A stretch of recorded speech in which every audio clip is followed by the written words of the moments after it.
Hallelujah. It is 11:44. We are in the last 16 months of Friday, which means we are 15 minutes away from what is officially the weekend, even though I started on Friday. But welcome to the Midnight Express. This was going to be our usual midnight crossover, but Andre's oldest or one of his children came down with something and he has to tend to his kid. So it's just going to be me and Brad. Brad will be along in a couple minutes. How's everybody doing? It's raining here again. You know how I've grown to hate the rain lately. And people stop coming up to me, stop responding to my post saying, "Well, we needed it." I don't need roof damage. I don't need flooding. I don't need wind blowing water into my store so I can't have my door open. I don't need Vegas, which is not prepared for water, where nobody wants to come out and go to stuff when it's all pouring and stuff like it was today, and they damn sure don't want to come walking up the stairs or getting in an elevator. So, but anyway, it's supposedly supposed to be one more night of this, and then we're like back to not being Portlandia. So cool there. Got my turkey burger from Sister Kim's. I would show you guys a picture of it, but I'm pretty sure you're probably tired of me doing that. By the way, little movie perp. I know you watch the show and you watch it later on, but on our Discord server, this guy, I don't know if I showed this to you, but it's hilarious. The other day when I was doing my Fat Burger review, remember when I was just marveling at it, and it's like it was the most beautiful thing. I almost didn't want to eat it. And he did a video of it. Oh, let's see. Can I get in here? I always have a problem with getting on Discord on my actual thing here. Yes, I'm human, and it's still not going to let me on. So I'm going to go get this video out of here and send it to me. That's why I'm not on the Discord server as much, Vince, because I keeps logging me out of my laptop. But I'm going to show you guys this. This is actually hilarious. There you go. That's, by the way, that's StreamYard's letting me know that. Am I live? I should be live, right? I'm live. Yeah, I'm live. Why are we just now finding out that I'm live?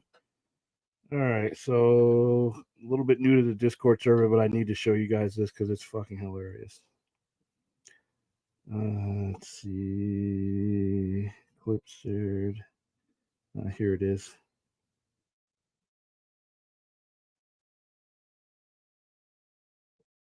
By the way, a little movie perp, if you're watching this, thank you, because this made me laugh my ass off.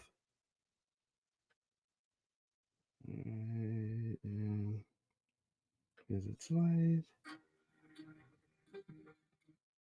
I can't play the music, obviously, because it's going to get us copyright struck, but I'm still going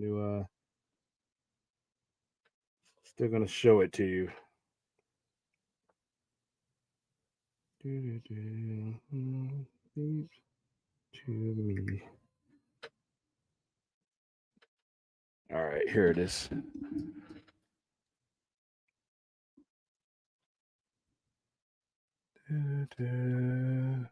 Oh, by the way, my laptop died, so we will not be unless I can get another. I ordered another laptop. It's not going to be here tomorrow. So we are more than likely looking at all of our usual Saturday shenanigans happening on this Monday, and from here. So hold on. There we go. All right. I wish I could show the music, play the music, but it's by Enya, the Who Knows song. So just imagine that. Here we go. So this is I'll play a little bit of it so you guys can see it.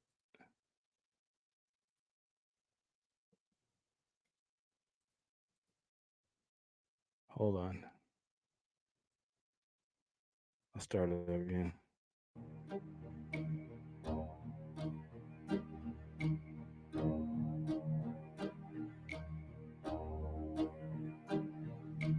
Who can say where the road goes, where the day flows, only time. And who can say if you love I'll put a link into the chat so you guys can marvel at that. But I thought that was hilarious. All right, so let's say hi to everybody. Hello, Vince. What's going on? How you doing? My favorite Aussie. Or good afternoon. How you doing? How Jordan from Sector 2814. Brad will be here. Nicotina will not. That's why I changed the outlook of the show. Yes, I feel like I was just literally on a different screen with you, that I had them both in front of me right now. Also, pinned to the top of the chat if you would like to donate things like a brand new laptop, things to the show, anything like that, or just just me having enough caffeine not to kill everybody around me. You can always drop us a tip at streamlabs.com/the Sci-Fi Center/tip. We're going to probably have like a contest during tomorrow's show to see what we want to name these things. So just calling them Streamlabs tips sounds kind of lame. And I will read your comment on the air if it's appropriate, obviously. Tomorrow's show, we will be doing the overnight show, even though we won't be doing the charity streams in the afternoon. We'll have to wait. The comic book turning point story tomorrow night is Days of Future Past, X-Men Days of Future Past, the actual comic book story. One of the topics we'll be covering is how 2 out of every 3 persons, or whatever the fuck I just said, prefer streaming over the theatrical experience. And the album of tomorrow, and I don't think I did. I don't think I did this. I gotta go look back. I don't think I did Heaven and Hell. If I did Heaven and Hell, somebody tell me, and I got to back up. But I don't think we've done Ronnie James Dio's first. Maybe we did. We might have. This all. Listen, we've done so many streams in a row. I'll have to look. But if not, I have a backup plan. But right now, I haven't made the thumbnail yet. So if I haven't done Heaven and Hell, that's what we're doing tomorrow. So there you go. There's your disclaimer. All right, 50K views. Yes. I reached that a couple of days ago. I'm so happy. And like I said, it's the next major milestone will be 60. And like I said, I don't know what YouTube gives you at these milestones, but they give a little sticker. It's kind of cool. Brad feeling the after effects of the Scary Movie trilogy. Yeah, he'll be happy that he may not have to do one tomorrow. Are you in Vegas today, RJ? Clinton and his duck. Just wanted to ask, is your family member still at the USFL after the merger? How you doing? Fun. My dad doesn't get to work the football players anymore. He's still doing his normal job working as a nurse at the family clinic. What's a guy got to do to get invited to one of these shows? Not be named resident justice? No, I'm just kidding. I drop the link all the time. Yeah, I'll drop you the link. Here, let's because this is going to be probably one of our shorter shows. Here. There you go. William, just those, like I said, those are in cities that are built for rain, not the fucking desert, man. How you doing, Ruthie? What's going on? Oh yeah, I was just on Film Jack. I didn't know if I was going to get on because once again, my laptop died today. It's over there, and I don't know if I can. It did some crazy shit, and it's 4 years old, and I do run it in the ground. So as soon as it did, I ordered a new one, but it's going to take some time to get here. So, most of my streams take place here anyway, and that's why I'm going to be building a brand new studio. And the stuff I got that I'm going to add to this new place, this over there, is going to rival what you see at the Sci-Fi Center. That's my goal. What's going on, dude? Hey, what's up, man? You live on the dangerous side. I'm just dropping that link right in the chat. We do it all the time. We do it every Saturday. I know, it's teasing. Yeah. Like I said, if you pop in, I don't have to put you on the show. Like if I see Spider-Man, I don't want to talk to him tonight. But for the most part, most of the people come on, they're pretty tame. Every now and then it'll be contentious only because I'm typing words in the on the screen, and sometimes I bring the person on so that I can listen. We need to actually talk because it's typing at each other. Yeah. It's not working. Well, it's been a busy week for news headlines. I feel like this week has just been crazy. Yeah, it's crazy. I actually better not go on strike.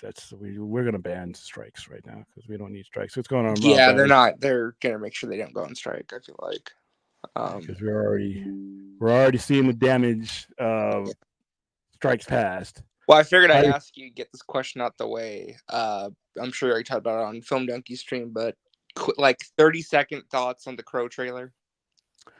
as a movie that's about gun fu, violence, retribution, revenge, and bloody point blanks, it's good. It's fine. As a Crow movie, I think it fails on a lot of different levels. That doesn't mean it's going to fail in the theaters. It's just fails at being a Crow movie, in my opinion, This is based on what not I something think. that you're into. I mean, some I'm of gonna it go actually see it. looked cool. I liked like the part where he like used the shotgun and shot himself through the other guy. That was kind of neat. In the Like samurai some store stuff like too. that, you know. The But story was. But once again, I'm judging it on two different curves. One of them is as a Crow movie, which it doesn't look like one, and then the other one is as a cool movie that I would, I want to see people die and get blown up and all that. That on that premise, I'm gonna go see it. But like I said, You're it's an judging on adaptation. 3D as like the other criteria. What's up? The 3Ds is like the other Oh, criteria. 3Ds, baby. All 3Ds. does Death, it at least dismemberment, look better than the destruction. direct-to-video Crow movies? Yeah, and then like I said, they were trying. I remember being back then, and they were trying to capture a phenomenon because what the Crow was such a rare phenomenon that so many things, good and bad, had to line up to make work. That people were trying to recreate that, and it just never was. Like I always say, they would have been better off like going on, like the one guy that we were on screen with just a couple minutes ago.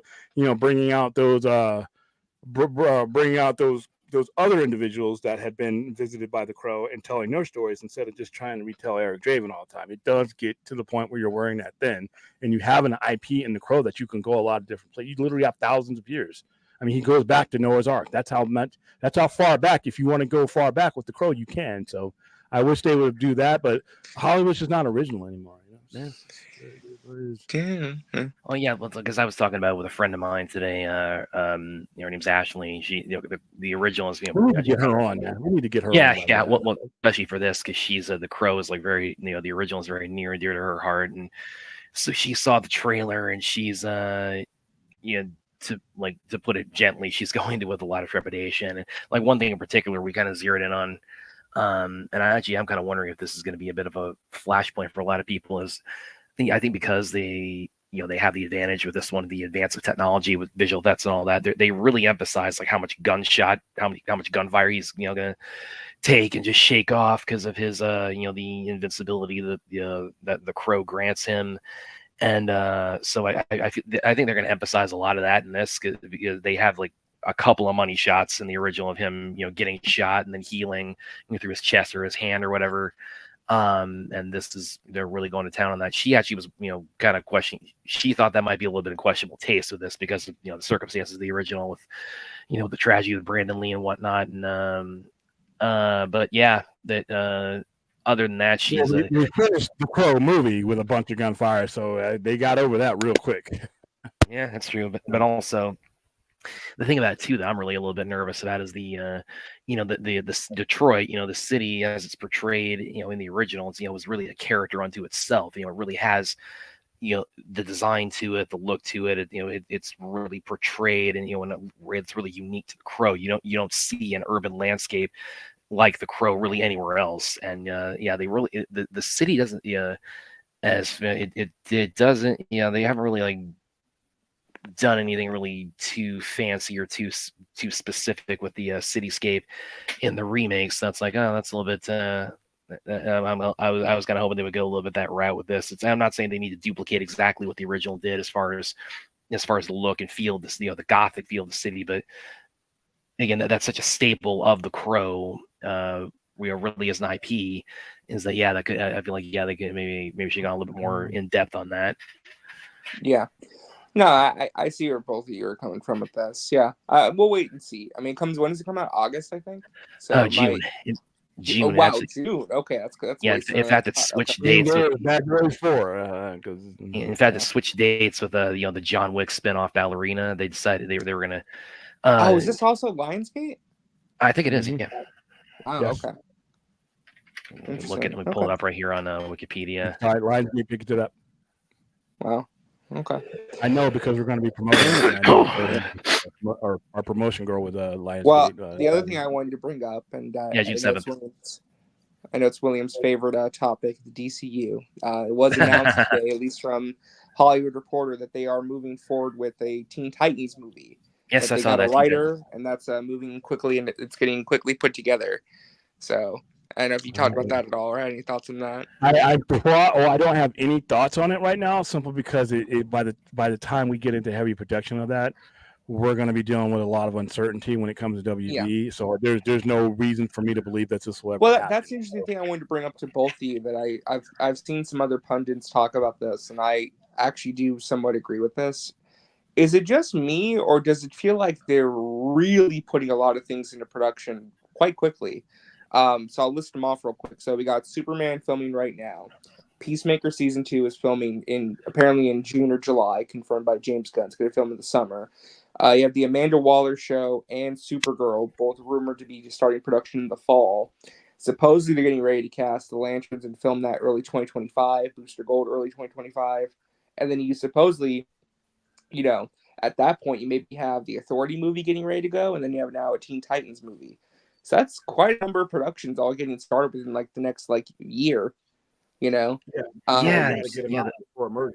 That thought kind of That's what I'm occurred to wondering me, though. too. That's a lot of projects, and I'm just wondering if we're talking about a merger, right? Let's say all of these things come out, right, or all these things are in the pipeline to come out.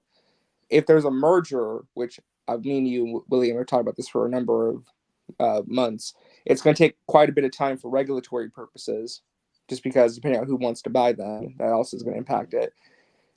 Basically, when they do this merger, it feels like they're going to be inheriting quite a number of projects. An already established universe is going to be ongoing.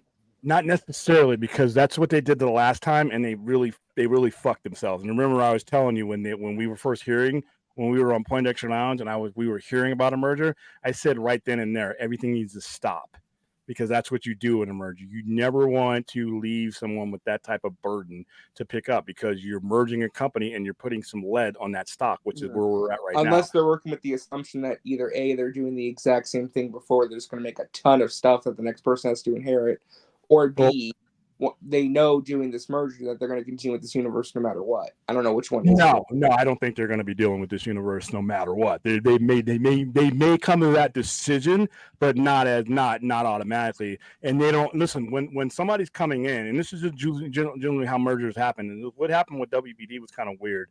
If there's a merger happening and we're sitting at the negotiating table, right now, if I'm the guy in front, if I'm the buyer, regardless of whether how much time the regulatory thing goes, my conditions are that you stop right now, because right now you're shitting on my doormap with things I may not want.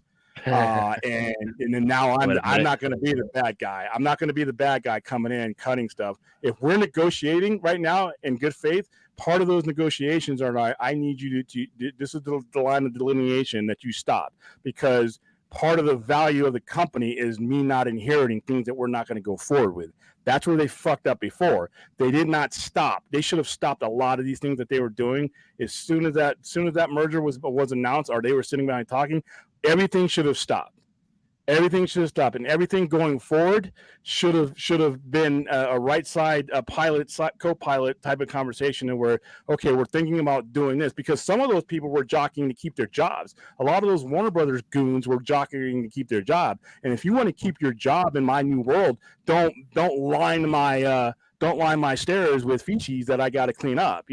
So yeah. The hope though is that they're not going to be feces. Hopefully, that's what happened with the last guy. But here's the thing, though: it's not going to matter to the new guy how good or successful James Gunn's universe is if he wants to go in a different direction. Well, and here's the other thing I was thinking about with this too, because of course, RJ pointing out with the Teen Titans announcement. Yeah, the thought definitely crossed my mind. It's they're really putting. It's not just they've announced. There's a lot of stuff moving forward very quickly. Some of the stuff it's not just a matter of it's all been a slate's been announced, but a lot of it is actively entering. Okay, we're getting the prep, we're getting into the scripting, we're getting it in front of the cameras as soon as we can. And of course when you start shooting, it ain't shit. Yeah, well, especially with Warner Brothers. But as far as specifically with Titans being announced, the thing that kind of and I don't know if this I'm not saying this says anything one way or the other, but it does kind of leave me with it left me with the questions is this going to come out for Brave and the Bold? Because of course Titans that's very Batman adjacent, so that kind of raises the question of what's the if you are going to, as RJ points out, if you are going to really try to just make the rubber hit the road on this with getting as many of these things into active filming active productions as soon as you can. It would seem to me like Brave and the Bold, Batman would be very much a priority for that. So that kind of left me wondering: is Titans going to come first? It's what's the chronology of all this? That's a little bit of a question I have. Well, the other thing I took note of too is that the writer for the Titans movie, which I guess they're already underway on the script, it's the exact same woman who's writing the Supergirl movie for them. So they must be really confident in her work. She's now writing 2 projects for them. Yeah. Was that all? And also, well, and I don't mean this to be like disparaging of her writing ability, but that could also, when you're talking about we want to get as much and into active development as they can. It could be a combination of we're really confident in her ability, and also we want to get as much going as we can. She's proven herself very adept at this, so let's get her on the next thing as soon as we can. Well, they've talked about this too, and I don't want to misquote this, but it was from Luis Fernando, the box office analyst, and he was talking about this. It's like it's really interesting the way that they're constructing the DCU, where it's very much writer focused, where they're having that writer's room sit down and plan out 10 years, and they're having the scripts done before they even get a director attached, if you're noticing. With Titans now, there's no director yet. They focus on getting the script done first. So it feels like it's going to be more so a writer-centric thing, where the writer is dictating the story and the directors come in to facilitate the script.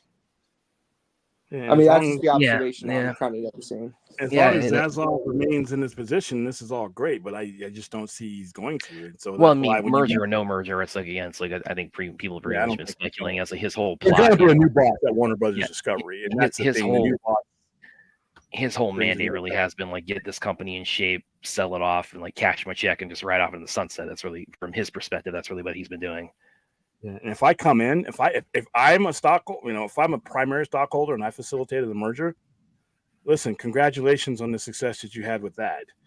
I wouldn't be buying you if I wanted to just inherit your, it just never happens. And one thing to that point, because we've of course talked about this as far as the merger multiple times, and like one hypothetical we've kind of thrown out there as far as like companies that would be potential buyers, and you said you think these are some of the most likely ones, would be like Apple, Amazon, a lot of the kind of tech companies that just have all kinds of money just throw around, and that kind of come a little bit more from like the mindset Kylar and Hulu and AT&T, or well, he was from Hulu, but AT&T had of we just want to exploit the IP to its fullest. So is there also now?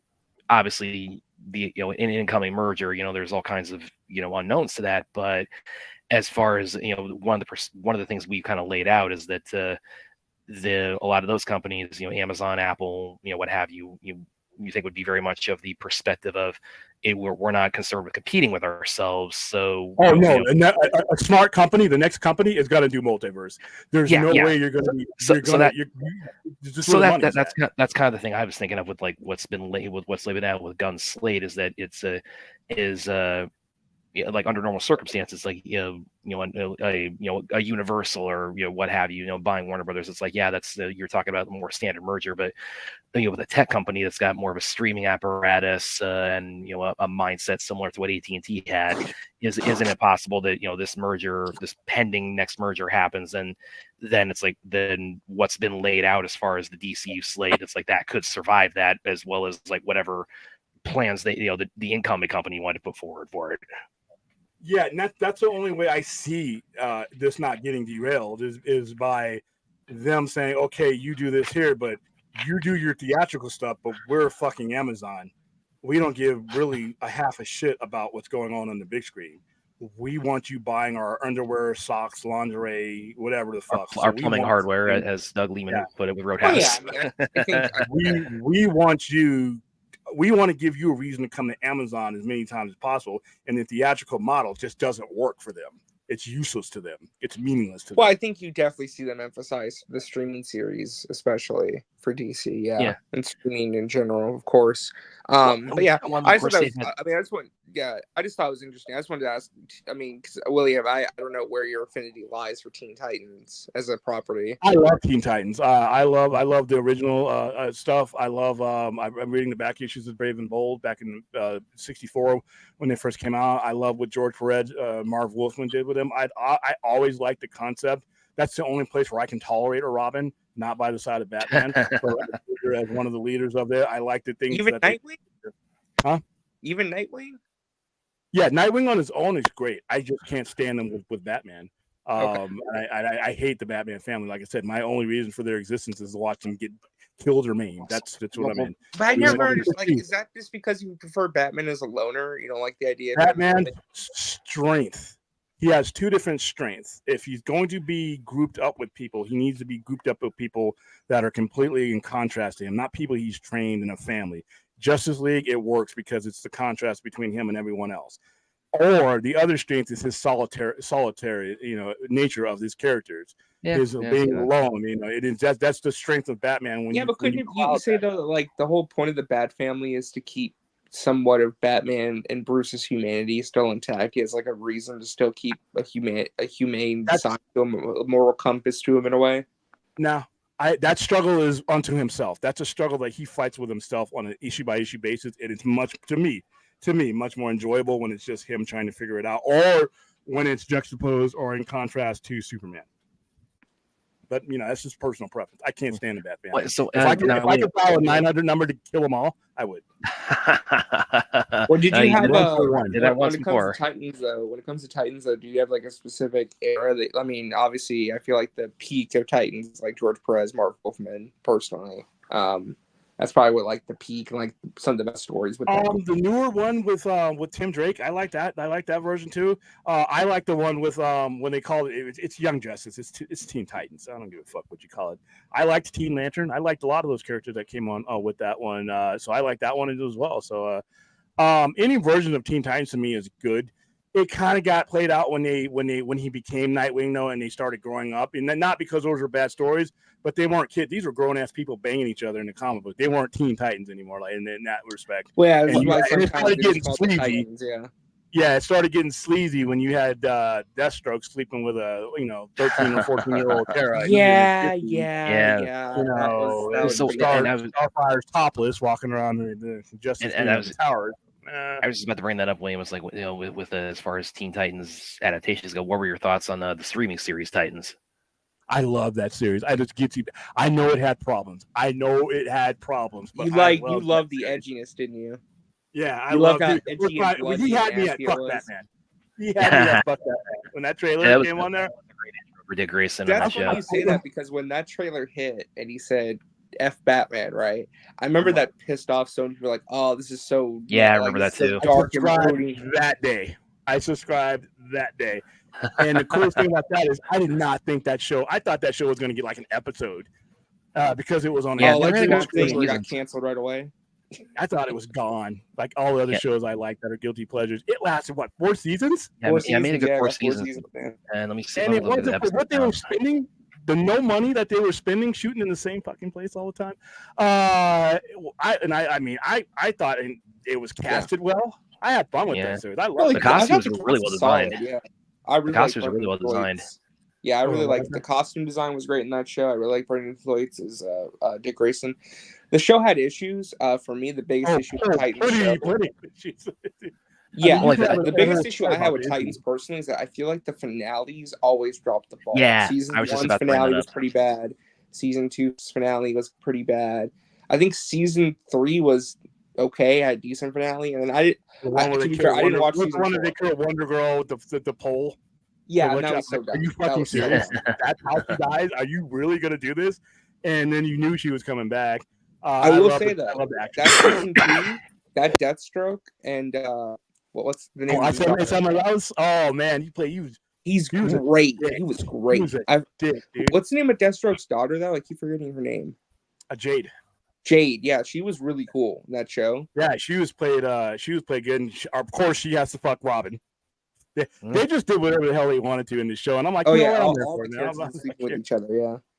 And they showed, they showed like sex scenes and nudity in it. And I'm like, okay, we know where our audience is. I thought it definitely. Well, you know what's funny though about Titans, which I feel like this would be a William scene that he would love. The episode where like those agents try and like come into the house and attack Crypto, and Crypto just murders all of them.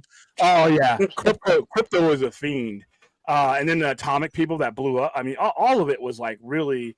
the Trigun thing was kind of lame, and that's what you Yeah, saw. they should not have done They- Trigun in the first season. He's too big of a villain like that to do. In They that did some claymation origami looking Trigun, and I'm like, ooh, that okay. I understand where we are now. We're ready to look, but I really enjoyed all those episodes. I enjoyed the Deathstroke thing, the Hawk and Dog thing, where he beats the Alan fuck out of that Ritson, child yeah. molester. When they find out about that's where Hawk and Dove become a pair. Mhm. And then when they kill him off, how they kill him off, I'm like, Yeah. ooh, Yeah, And it was they- an and they- like intense I would say Titans is where Alan Ritson really got his start. I feel like his big Yeah, break now was look the at Titans.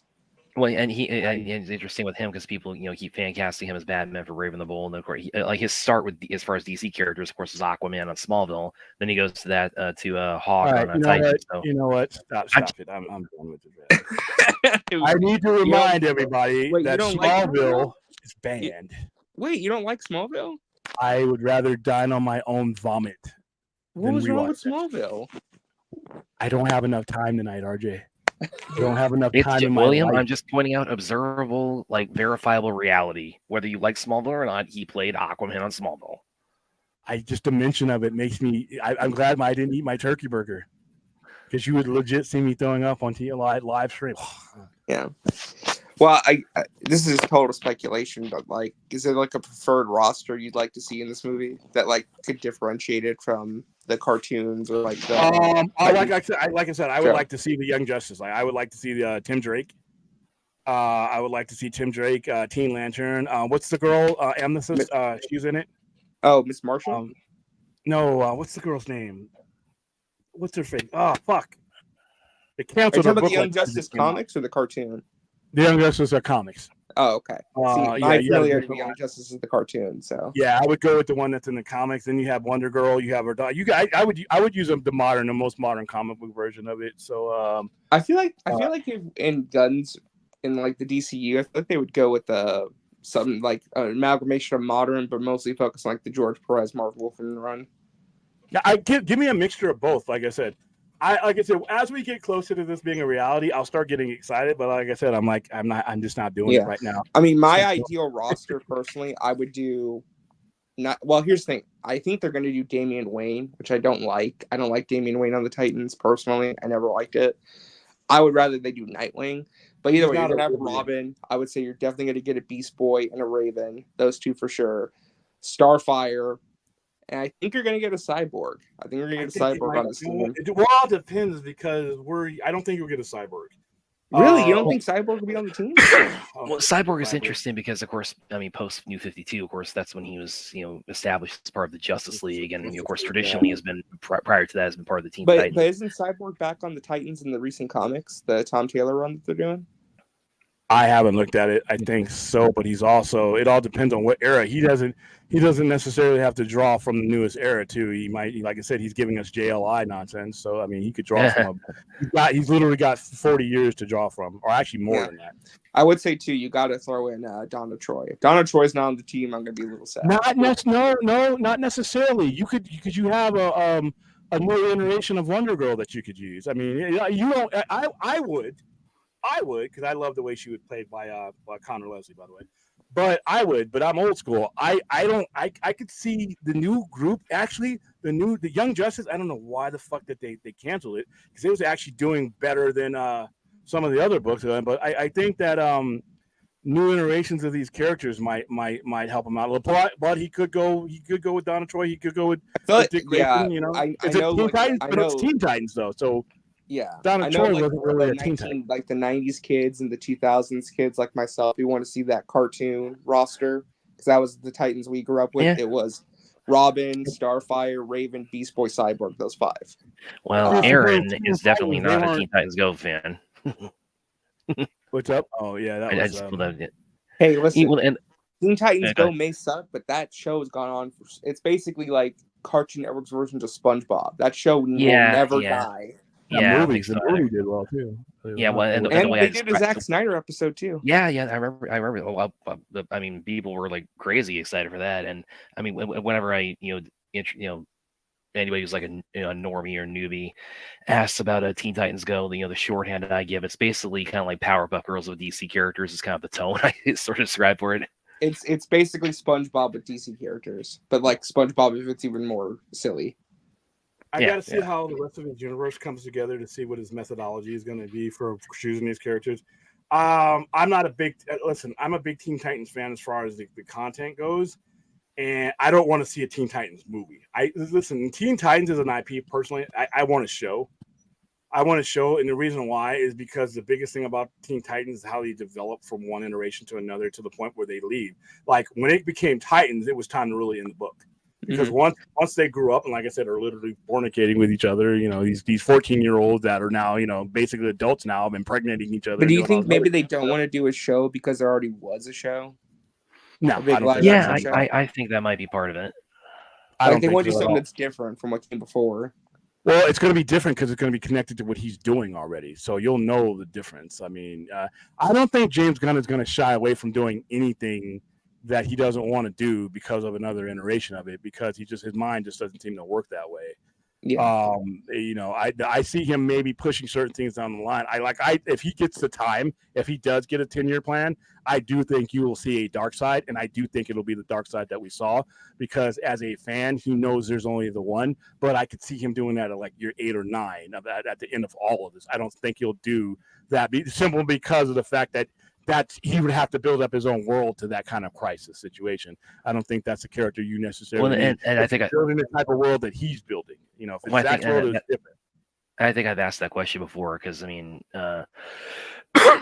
excuse me. You know, of course, you guys may know I'm just getting over sore throat, but no, it's I'm well now. It's just I got this last repository of just phlegm and mucus. It just I got. Well, okay, all right, thank you. And you know that you know that immediately after the show is happening, I'm eating, and now I got that on the mind. But thank you though.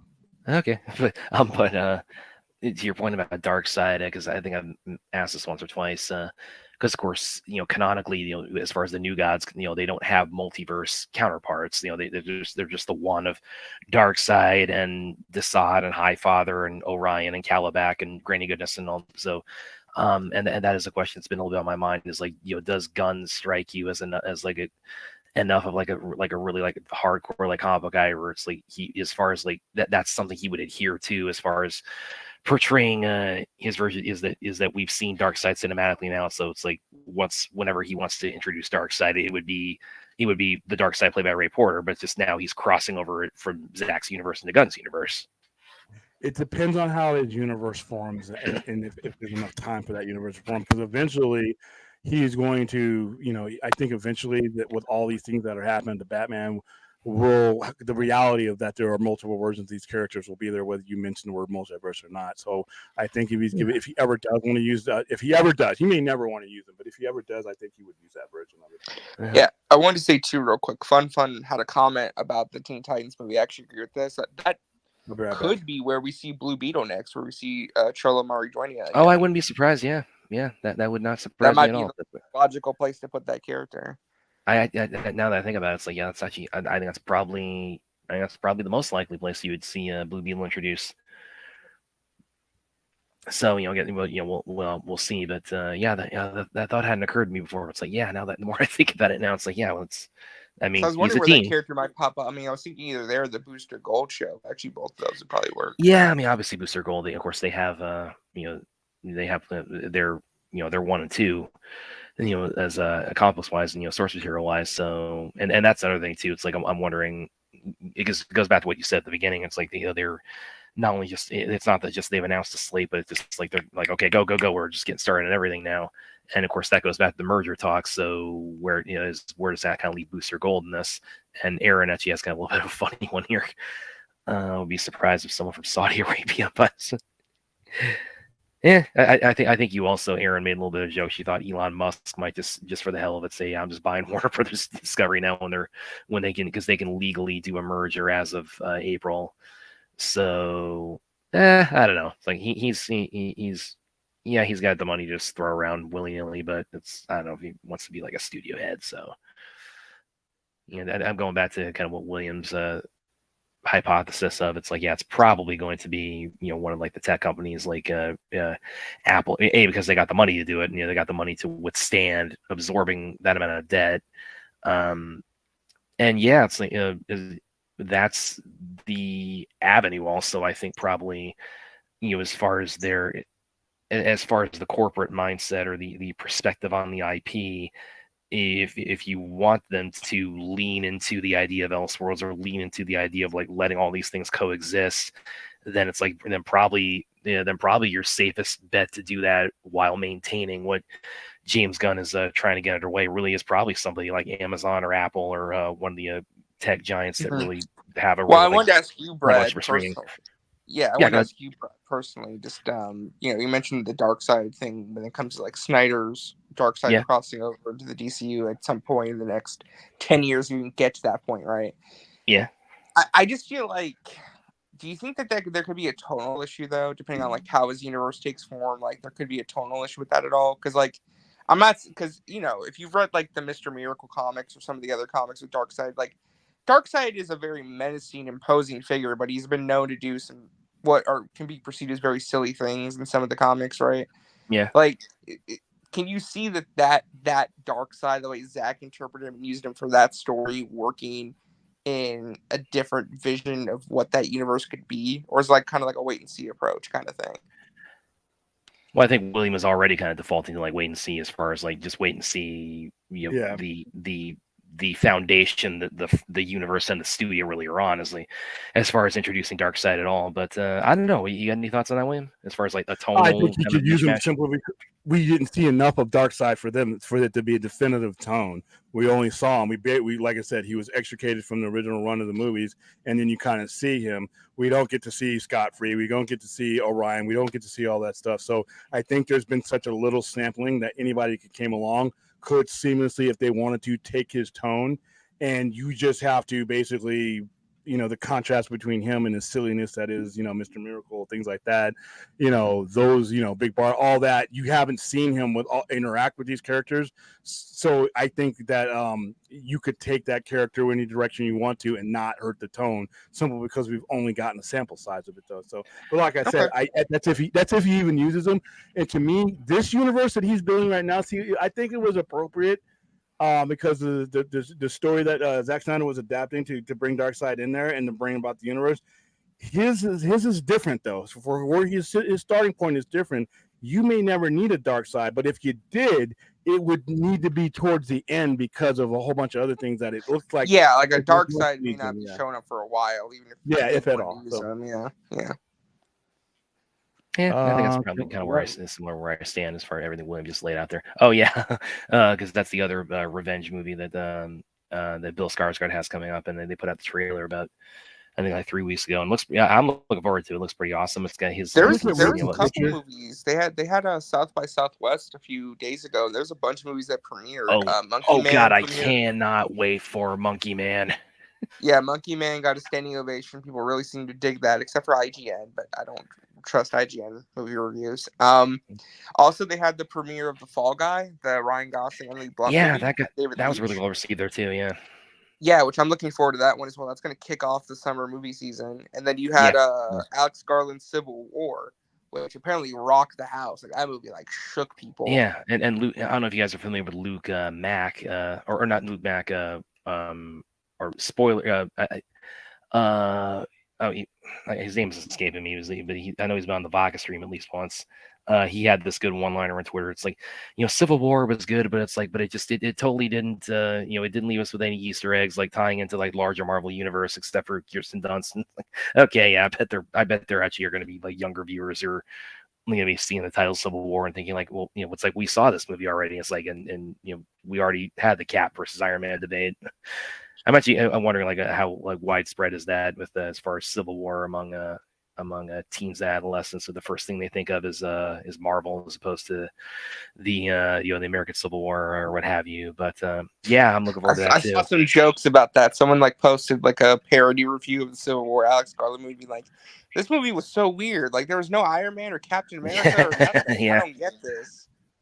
Yeah, I think I saw that too. So yeah, I'm looking forward to that. William, we've talked about that a bit before on here, where he's laid out. It's like anybody who's like desperately afraid that we might have a real civil war in this country. It's like just you just like our kind of our need for normalcy would probably kind of override a lot of that as far as like internal conflict. Closest you're going to come to that Civil War is on that movie screen you're sitting in front of.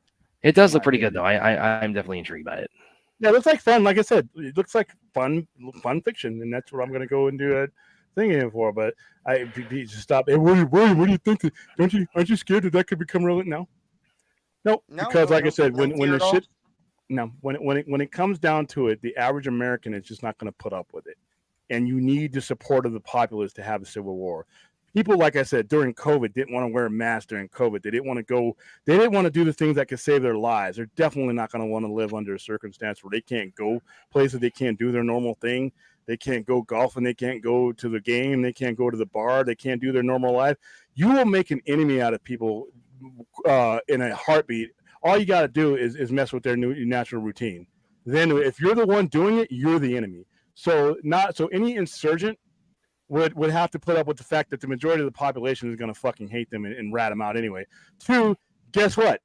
In that movie, I looked at the previews of that movie. I'm like, okay, there's a lot of jets and stuff in the air having a lot of problems. I'm like, that's not happening. Once you have air superiority, it's over. You can just bomb it from the air. It's over. Once you have air superiority in any war that you get into, it's over. Name me a war that we did not have air superiority, because we didn't have complete air superiority in Vietnam. We had Russian MiGs, and we had North Vietnamese army. They were still there. There wasn't uncontested airspace. Well, the only thing I take not issue with the movie, I have to see the movie in context, but the only thing I found unrealistic from the trailer is that I don't understand the notion of California and Texas being the ones to team up and secede. Yeah, that's like, that doesn't make any logical sense to me. Like, that's a reach. Like, if it was more true to real life, it would be, North versus South again, just in a different context. You know what I mean, right? It'd be like, left-leaning states versus right-wing states. Because, like I said, all you really need to win a civil war. First of all, Texas and California were never. But as long as you control the coast, and control, you could bleed out any insurgent, because all the production happens and all the consumption happens in those two states. So you're not even gonna be able to move around. Like I said, once you have air superiority day one, it's over with. You can't move anything. You can't gather. You can't move supplies. You can do little hit and run attacks when the kid that's operating a drone that kills you is distracted by his video game. But eventually that's not going to happen. You can't move, and you can't do a full frontal assault if you can't gather in mass numbers and maneuver your forces. And we will already have that. The moment you say, hey, I think I'm going to start a civil war, there's a laser guided Hellfire missile already on its way to change your mind. So yeah, but it's like I said, it's going to be fun Hollywood. But like I said, it's from the descriptions from South by Southwest, that's really a very intense war movie where you follow journalists covering a war. Yeah, that's the idea. It's more about the journalists that I heard. Yeah, experiencing the war through their eyes. Yeah, I heard that's a really journalist-driven movie, and that the main thing is about no matter what goes down, the journalists will always be there to cover it. I heard that quote from people. So yeah, but this is pretty much this encapsulates pretty well. It's like it looks good, but William did a MythBusters stream on it. So it's kind of what it is. This is not happening. Are any of you two interested in The Fall Guy, the Ryan Gosling? I definitely am. Mildly. I'm looking forward to it massively because does the fact that it's slightly a rom-com turn you off, William? Is that what kind of turns you off from it? Yeah, pretty much. And I like that actor, but in one thing, and that's Blade Runner 2049. So but there looks like he's just coming off of Barbie, so that I still have not seen. Monkey Man, that's your jam, though, right, William? Oh, yeah, hell yeah. Oh, the most I saw Barbie was the other night when he was doing I Am Ken for the Oscars. That's about as much as I could sit through. Yeah. It still blows me away that movie made that much money. I mean, I knew it was going to – the thing is, I knew Barbie was going to make a lot of money when I showed up in the theater and I saw like 50 women all dressed in pink.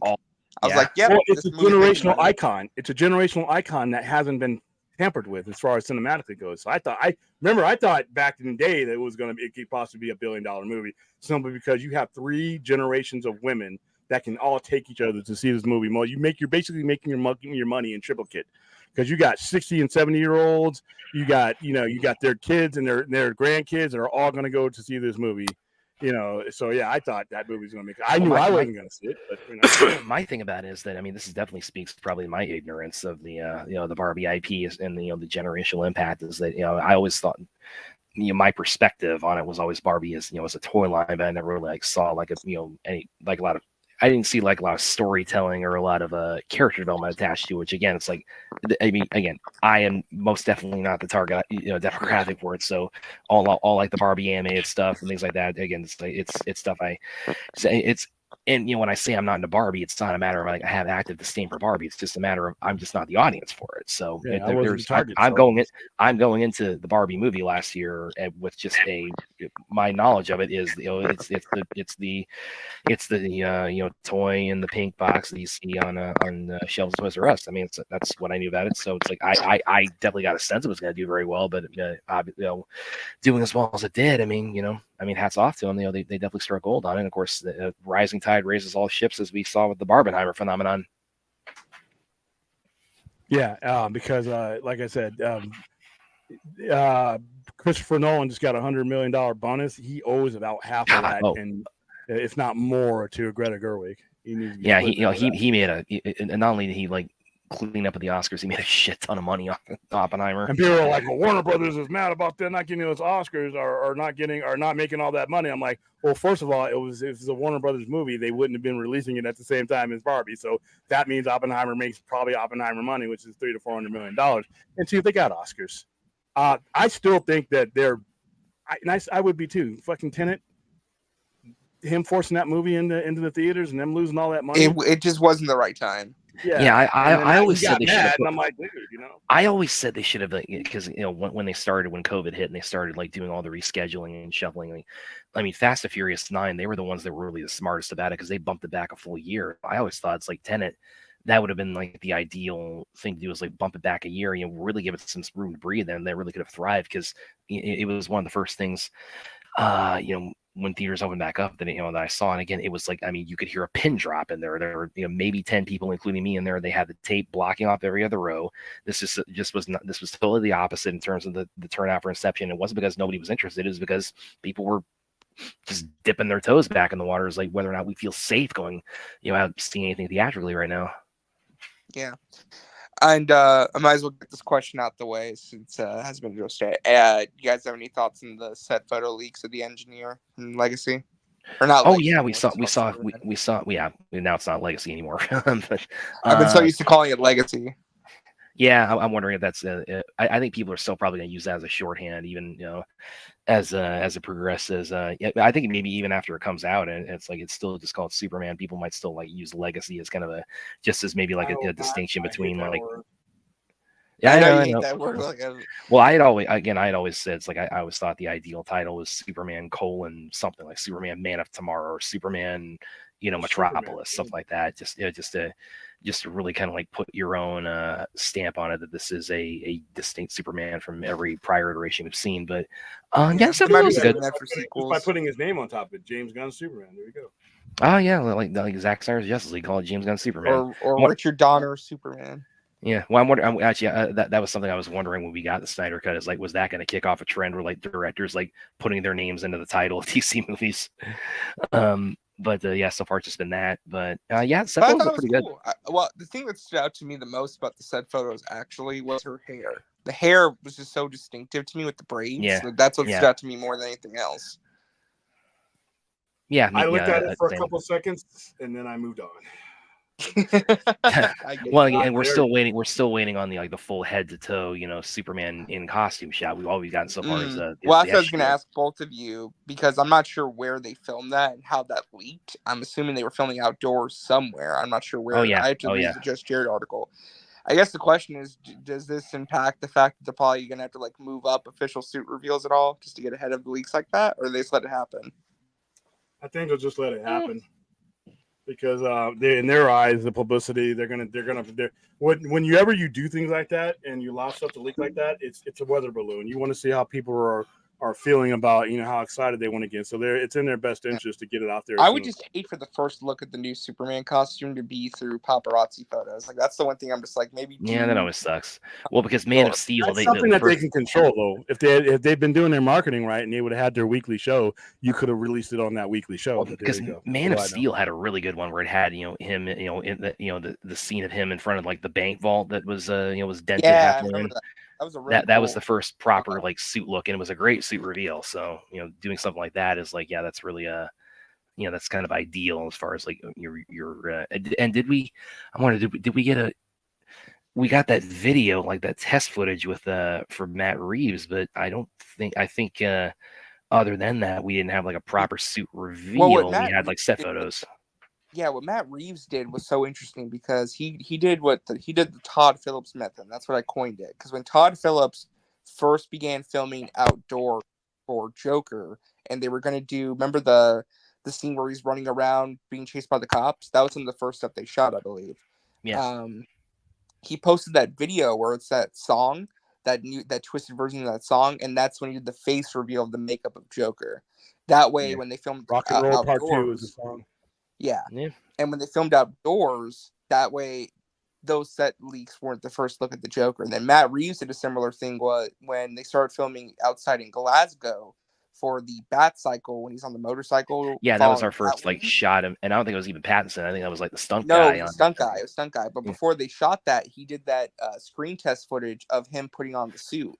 And that actually was so good of him putting on the makeup and getting the suit on. They kept that in the movie. If you notice, the first time you see him suit up, that's the exact same footage.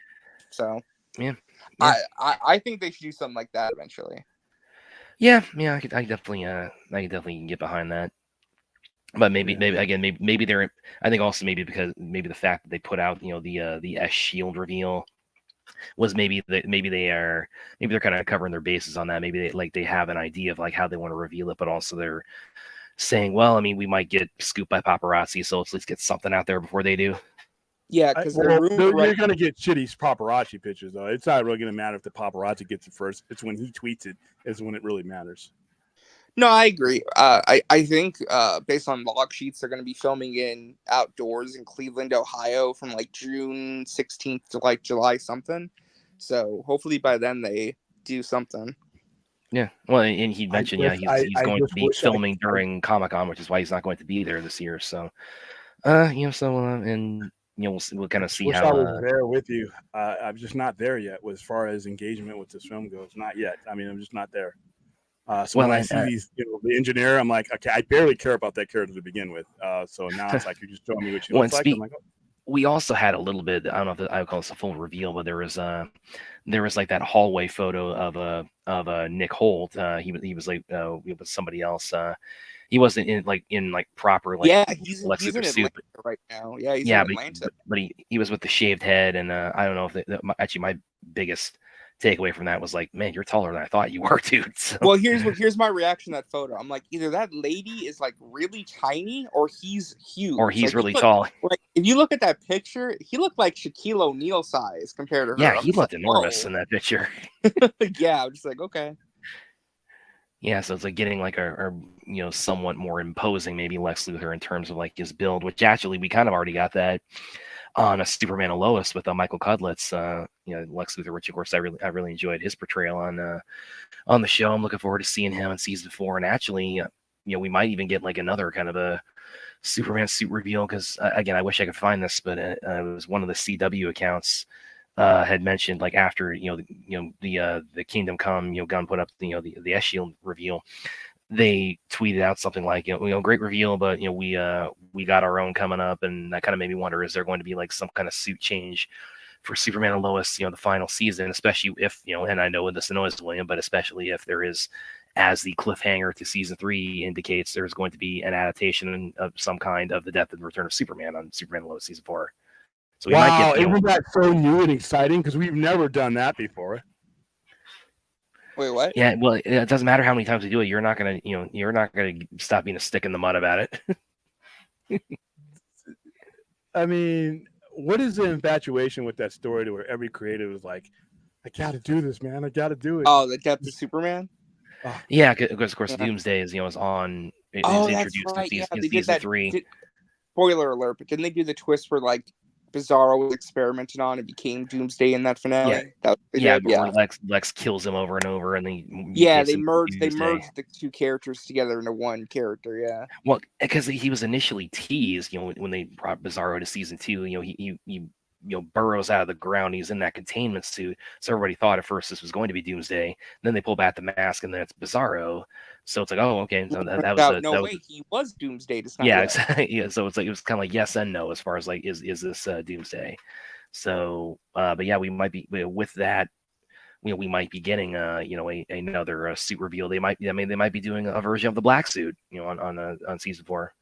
I know, and everyone. And Oh, William, another original idea? Wow, hey, I'm well, so listen, excited they already right brought now. in John Henry Irons. Maybe they'll do Steel and the Reign of the Oh Superman. yeah, I really hope we just see the him get a shield on his suit. So I know William loves. He loves the fact that they did a whole story arc where it was a bunch of super people trying to fill in Superman's spot.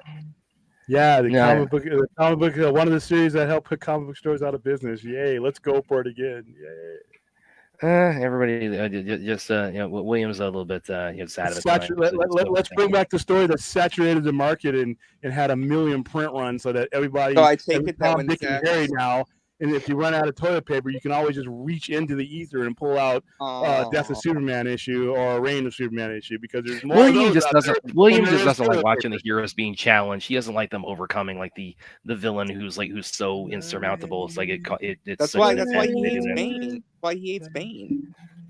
Lame. Let's manufacture some bullshit character because we can't write ourselves out of a paper bag. It's totally not. It's like it's like I mean, actually being worried like, oh, Superman and Batman, they might like get their clocks cleaned and might actually die. It's like, yeah, there's no. You can do it without creating a bullshit character. We're not interested in like them overcoming. So wait, William, I take it that when Zach did the Doomsday storyline in BVS, I was not. That's the part of BVS I do not like. As much as I love BVS, putting Doomsday in there, the whole Death of Superman portion of it is the part of BVS I don't like.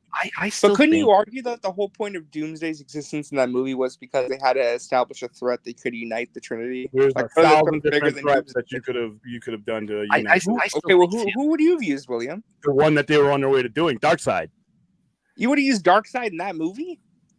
I would have used Calibac more than I would have used him in BVS. They have the Omega symbol. They have he's hungry and he's coming. Yeah, but I would have had one of his denizens. I mean, it wouldn't have been. Come on. I mean, it's like the Venom situation. I'm like, oh, lame. William.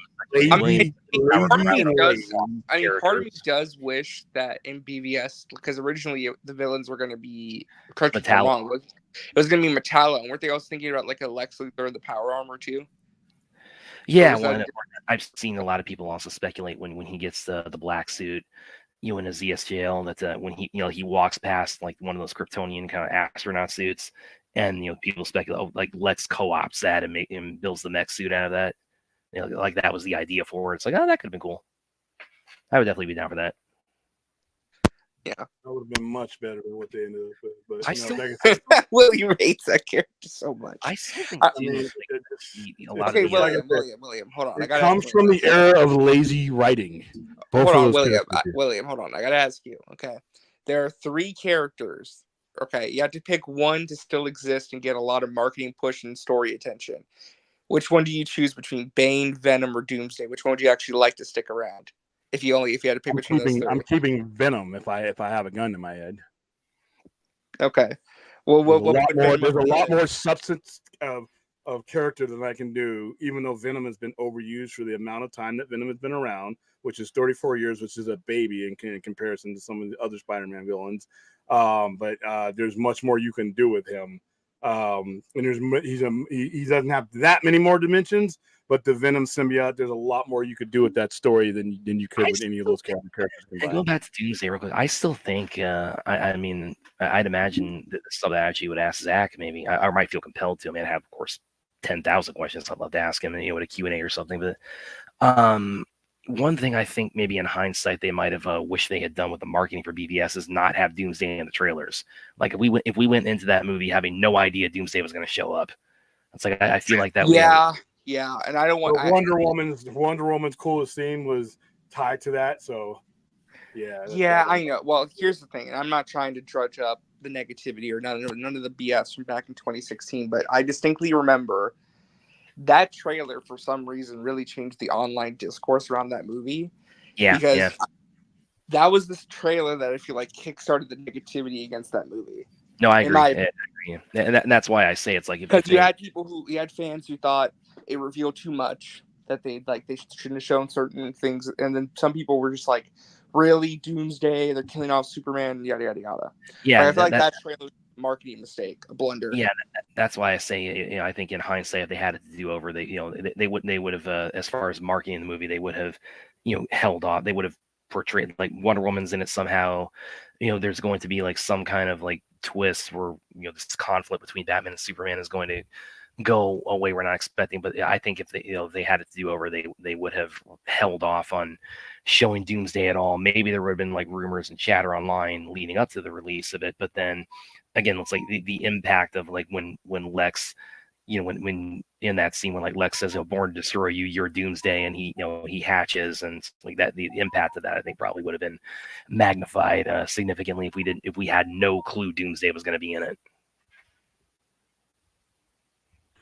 Yeah. That's what I'm saying. Because William, I know you're talking about the Madam Web thing, and I get where you're coming from about just the modern state of online discourse around movies, where it's just like people love to shit on things before they come out.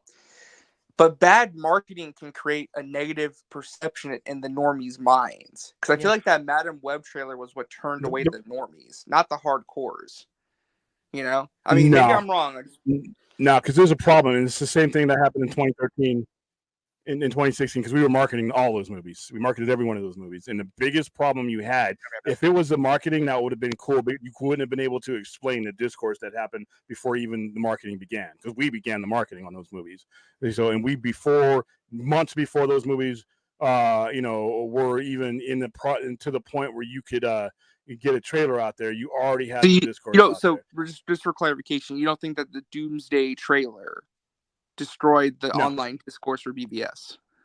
No, the online discourse for BVS was that you were doing a Batman that wasn't Christopher Nolan's Batman, because that was the most recent one, and that you were not doing a Superman that wasn't Christopher Reeve. That was where the discourse began. The discourse began for BVS began with Man of Steel, and it never let up.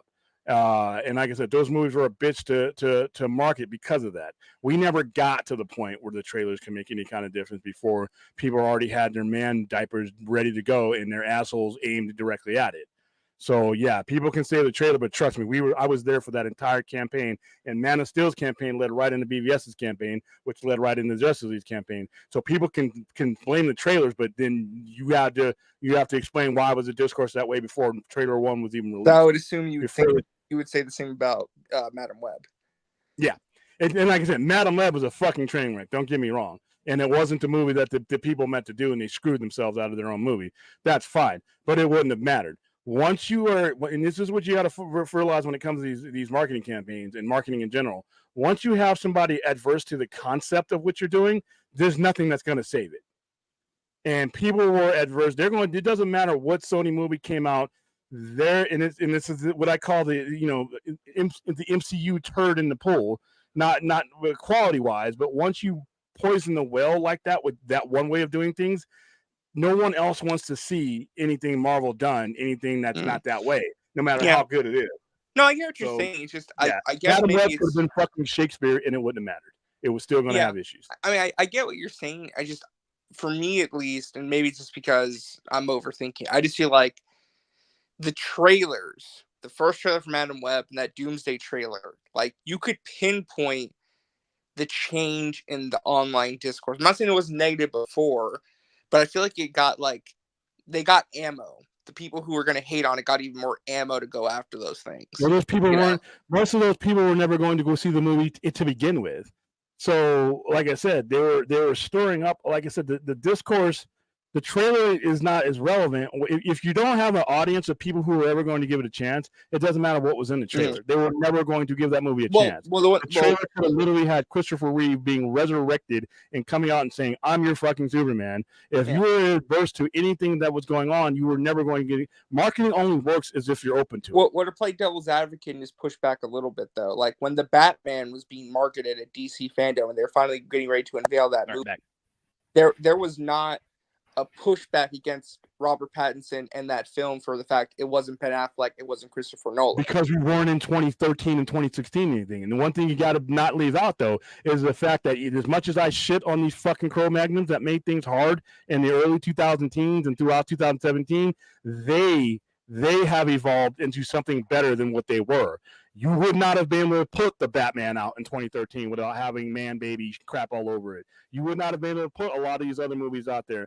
These people have grown up a little bit, and that whole bullshit tribalism has gone away. So the same people who made these things difficult in 2013, 2016, 2017 have, in give them credit, in the 12, 13 years or whatever, have evolved to the point where that tribalism, that pack mentality that they sat around, the D&D table with and said, what movie are we going to fuck next? They're not doing that anymore. When you reference tribalism, are you referring just to DC fandom itself or the Marvel versus DC war in 2016?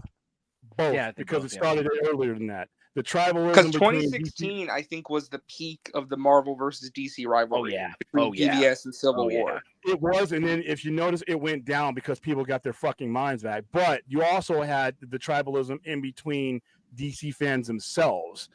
So you had a lot of people in there that don't, like I said, I talked to some of these people. Some of these people who have been with us when we go do these things have been with us for a very long time. And they have evolved to a point where this dumb shit that they said back in 2013 is not the stuff that they're saying in the last 2 or 3 years. So the Batman came into an environment that was fostered by common sense, whereas the previous ones, they just weren't ready for that. We were still acting like we were getting checks from Marvel and DC if we said great shit about them, and that we were gonna not be traumatized by not having a new Superman, that wasn't Christopher Reeve clone. We weren't where we're at now. So that's why I think it's a lot better now, because even people who were knocking some of his action movies, you don't have to love them all, but there are people that I know that were not going to go see these movies 10 years ago that are sitting down watching Man of Steel thinking, wow, that's pretty good. They weren't. That's the same person who caused all this bullshit 10 years ago, right? But they evolved. I guess I just don't understand then what changed. Like, why was it what happened 10 years ago to make people like that, I guess? A lot of it is a demographic that these movies were being catered to, was the 14 to 21 demographic. You do a lot of growing in between that demographic. Your entire outlook and your entire life changes as you go from 14-year-old to 21-year-old. So if you were a 14-year-old in 2013 now, you're a junior high or a freshman in high school or whatever. Now you're a grown-ass man. You see what the creative process is. See, but wasn't it mostly like the 25 to 30-year-old man babies complaining, though, that were the problem back then? Not necessarily. It pretty much peaked out at 21. The majority of them, because the majority of them were the targeted audience for what Marvel was doing. So people thought that you could just cross over that audience because, it's a comic book movie, and it's not. There was different genetics and different DNA that went into the storytellings of those, and that's what caused a lot of the friction is that. But even still, okay, 25. If you were 25, even still from 25 to 35, you've seen a lot more stuff. You've seen a lot more of these movies. You're not hanging out necessarily with the same tribe anymore because we got access to different things. Now you're sitting down on HBO Max, which we didn't have back in 13, and you're giving a movie a chance that when you were with your fellow wolves, you weren't gonna be the one that gave the movie a chance. But now HBO Max, you can do it in privacy of your own home. Hey, I could fucking watch Barbie if I didn't want to give up my man card. So you think streaming kind of counteracted what we saw in 2016 a little bit? Yes, in a big way. And I think streaming is going to be the future of that because it allows the creator to get right to the customer without the bullshit of the tribalism and the pundits and the goofy reviews and all that. It's from where I make it directly to your vein. And I think that's changed a lot in the last 4 or 5 years because, like I said, there are people who are not going to get the chance to see Man of Steel on big screen, but are now giving it its credit on HBO Max that are changing. So But when it if comes only to they were marketing, there 10 years sooner. yeah, you have to be open to something for any marketing to work. It doesn't matter what kind of marketing you do. If you come into the game against the concept, you're not going to give it a chance. You have to be open to the concept. And by the time the Batman 2022 came around, people were open to the concept of something being different than whatever, was on their underoos, Big difference. Yeah. And Yeah, I speaking of get you. Barbie, It's by just, the way, yeah. uh, I I just believe remember I. 2016 being so bad. It Oh was just yeah. bad. Oh man, it was. Well, I made the. It felt like everyone was rooting for Civil War and everyone was going up against BVS. Yeah, which is funny too, because it's like, I mean, and this isn't a knock against Civil War. I mean, I do like the movie, but I mean, here we are 8 years later. I mean, which one of those two is still getting debated day in, day out on social media? I mean, I like both. I mean, I love Civil War. I think it's a great Yeah. movie. I really do. I Yeah. love that movie. But the discourse, man, was just so bad. Oh, it Everyone was was like, "Oh, wait, brutal. just wait for Oh, the it better version of sucked. this movie 2 months later." Oh, it sucked. Yeah, it's like, and the thing is that you couldn't. The thing about it is too is that you couldn't take like any kind of on social media, particularly, like you couldn't take any kind of position moderation. You couldn't like take like a you couldn't praise either individually without your comments getting Mhm. flooded with people like bashing on the other one. William, did you see a lot of like debate and like rivalry between those two movies when you were promoting them from Which people who movies? talked to you about it? BBS Civil War. BVS and Civil War.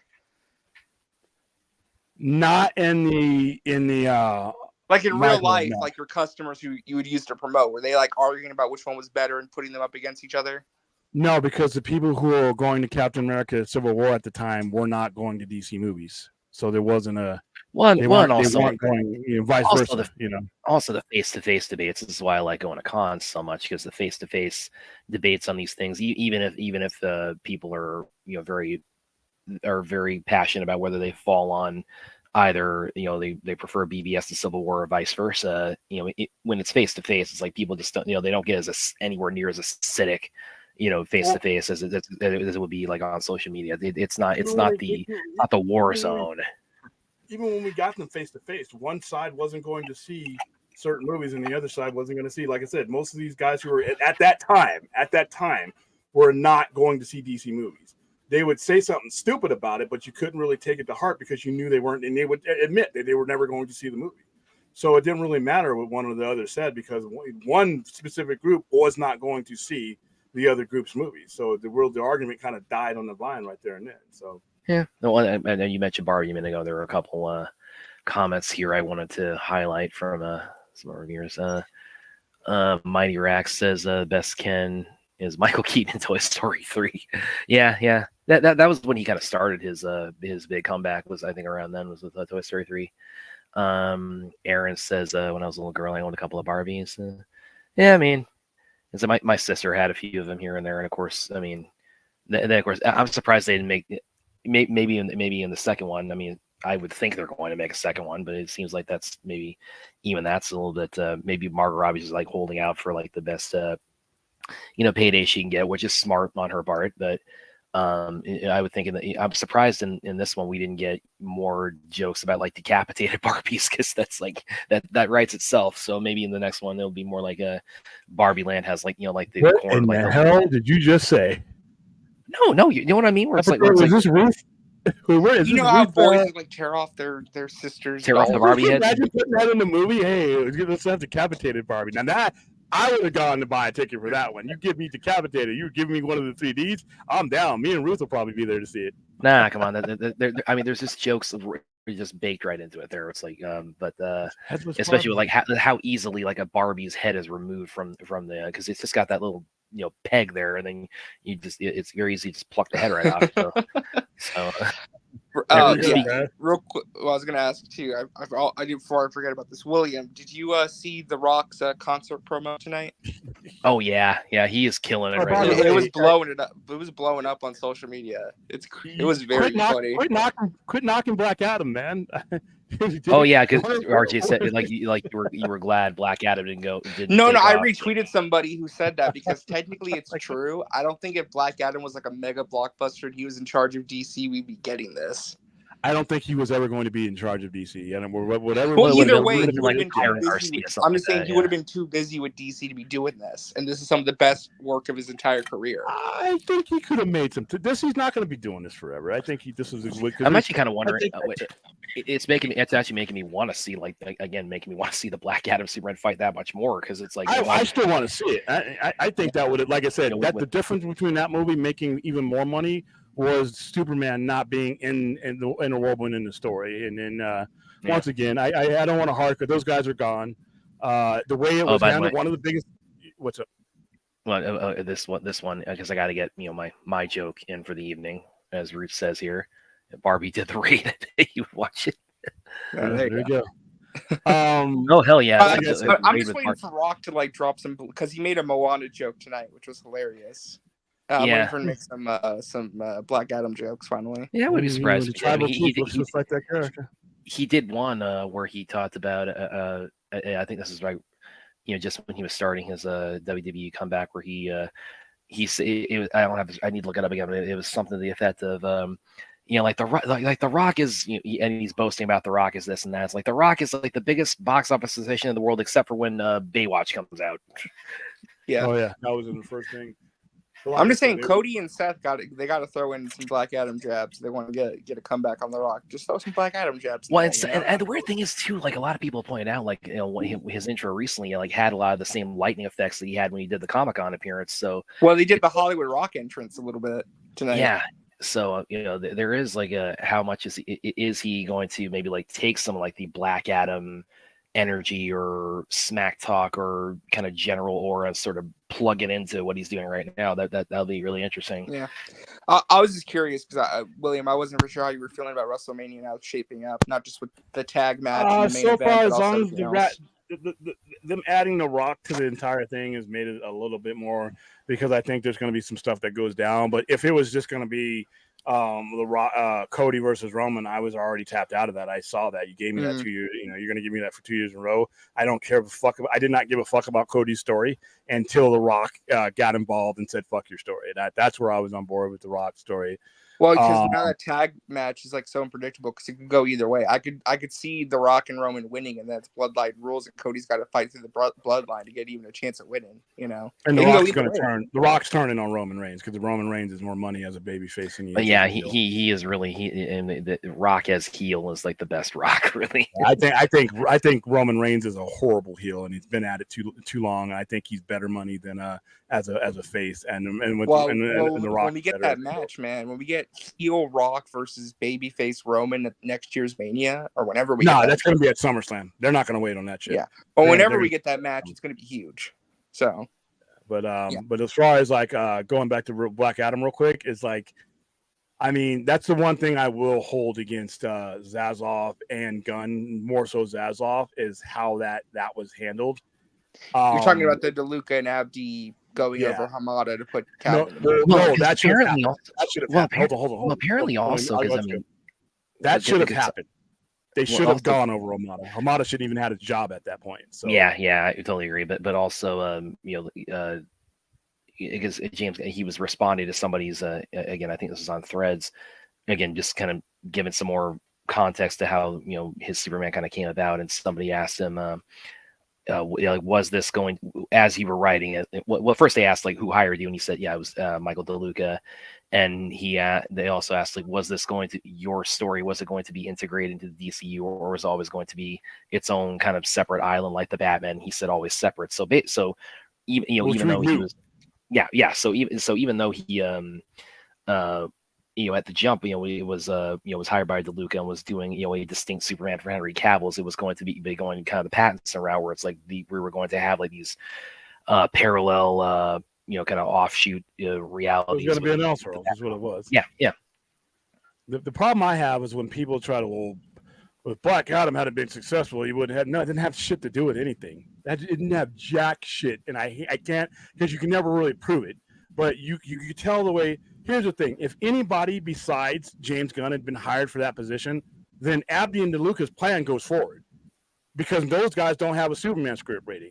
It was because the way Zazoff did that, the guy he chose had a script going, and he put him as the head of the studio. So the head of the studio with his own script was going to preclude that. It had nothing to do because guess what? If you're doing box office, you just hired a guy to run your studio, and the only thing he's done is lost you like 50 million when it came to his movie. So obviously we're not judging things on what back at. They were already going, and we were, like I said, they were already going forward with that plan because nobody wanted that job. If Dan Lin would have taken that job, Abdi and DeLuca would have probably gone forward. If any of the unnamed people, the other 3 or 4 people that they had before James Gunn took the job, done it, then guess what? We're going through with that plan with Black Adam and Superman, regardless of what the box office. Because what people need to understand is they weren't going to use an inherited box office necessarily to determine what they were going to do next, because they know that there's a bunch of shit that they could do different and better than the people who built that movie did. So they weren't going to necessarily go on that. And like I said, it was Zaslav. Listen, if you were going to undermine your studio heads like that, then you should have not had them go forward with anything. If you were going to say that the person you hired was going to be the guy that runs everything, that's different. But they didn't do that. They had them going on one trail, and then he's basically taking, offers, talking to people and got from rejection, from what I can understand. And here we go again. And what should have happened was, once you decided on Gunn, because like I said, even though they fucked this up, they accidentally got the right guy. Whatever James Gunn had his pin on, that is his universe. Whatever was not his is not. You wrap up, you put a bow on the stuff that's not, and then you go full steam ahead with the stuff that is. Well, I mean, this obviously speaks to what William has said before, where like David Zaslav is clearly not a DC fanboy. Yeah, he picked a guy based on criteria that had nothing to do with DC. You mean the criteria where he said this is the guy who made Guardians of the Galaxy a household name? Why is he not working for us? Yeah, but and the reason that have to do with what DC is going through or needs to go through. But not just that. But the reason I say that is also because, again, like everybody's pointed out, it's like they ran it by so many people. They ran it by Dylan, they ran it by. At one point, the report is they were begging Todd Phillips. So it's like, okay, if you get Todd Phillips, what are you going to say? You're going to say, oh, this guy. Well, again, it's because with Joker. Taking on this job is not going to be easy, and most people wouldn't want to touch but 10-foot pole. Yeah. That's exactly. But when you're saying, well, Black Adam bomb, that's why we got they weren't thinking like a bunch of fucking toddlers, guys. They were thinking about what they could do with what they had. And if anybody had said yes, that wasn't James Gunn, then box office be damned, you were going to get that follow-up movie, because that's what they were planning on doing. That's what they were going towards. The only thing that changed is who said yes to the job. That's what changed everything. But you hear people trying to spin it, and I'm like, come on now. But Zaslav, he's I'm not even fully confident in saying that he's even seen the Guardians movies. He just knows that they were really popular. And if he tells you, I don't believe anything he says anymore, because he, like I said, he lies because he has to lie. So did you laugh at CinemaCon when he said that? I wasn't at CinemaCon when he said that. Somebody who was there told me. Oh, okay. I thought you were actually in the building. No, I would have gotten thrown out, because I would have been like, hey, Mr. Powell, you don't get your refund, your $1,000 refund for your ticket if you laughing like that. Well, because you tried to get there for the Flash. I tried to get into that one. And I knew a guy at one of our intermediates who did get in there. He got in there as an usher, and he basically gave me a synopsis. And he basically, and then Campia was there. John Campia was there. And John Campia said the same thing. And I'm like, and then John Campia's like, he's a right guy because he's going to save the cinema. I love John Campia, but when it comes to these people who don't realize that it's 2024 and that not all of us make six figures and can afford to go to every fucking movie, and you have to understand. And I think that's one of the discussions we're going to have tomorrow night on the overnight show. Is the fact that 2 out of every 3 people. Yeah, I was just about to bring that up. Yeah, would rather see streaming. So we're gonna take that on tomorrow night. By the way, tomorrow night theaters still have their place though. Like they shouldn't be buried completely. Oh yeah, it's just not at the top of the food chain anymore. It's just not the focal point. That's all. Yeah. I mean, COVID. Obviously, we can definitely attribute a lot of that to COVID. Reshaping it with COVID didn't, as I say, didn't just teach people to stream, it taught people to wait to stream. Yeah. And Caden's correct. I forgot about that. Gunn did say no too. It was only when he was asked. Yeah, everybody said no. Yeah, that's what I mean. What happened? What I think happened, from what they would describe, is that David Zaslav went to Peter Safran as like the 5th choice, and they said, "I'll do it, but I want a creative partner, and I want James Gunn." Yeah. Yeah. So, but I said we can't be blaming it.